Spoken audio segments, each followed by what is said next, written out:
U toku je posljednja emisija pitanja gledalaca u 2022. godini.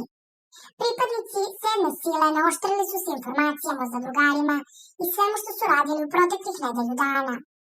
Naredno pitanje postavljeno je Zvezdanu Slavniću. Ako kažeš da si tek sada živ, kakav je život bio sa Anom, pitao je Darko. Život nam je nekad bio pretežak, a nekad prelep. Sad sam bitan ja. Ana je bila i više nego super. Ogrubeo sam.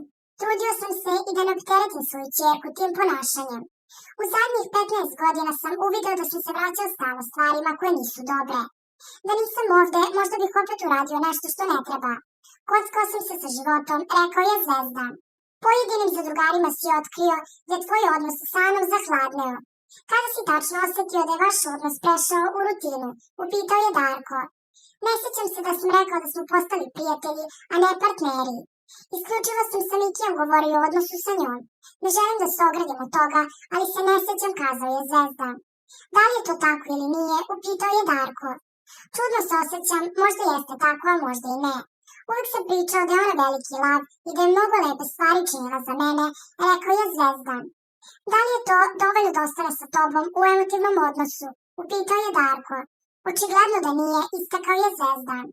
Pre nego što si ušao ovdje, napisao si Ani poruku koju ću upravo pročitati. Ti si moj svet sa kojim jedino znam da želim da živim do kraja. Kakav je tvoj svet i iz kog si izašao, upitao je Darko. Sad je glupo pričati o tome jer sam izašao iz svega toga, kazao je Zvezdan. Kakav je vaš stav bio o realitiju i tvom ulasku? Glasilo je pitanje. Ja sam više gledao nego ona. Ne mogu da kažem da sam iznenađen jer se sve ovo desilo, kazao je Zvezdan.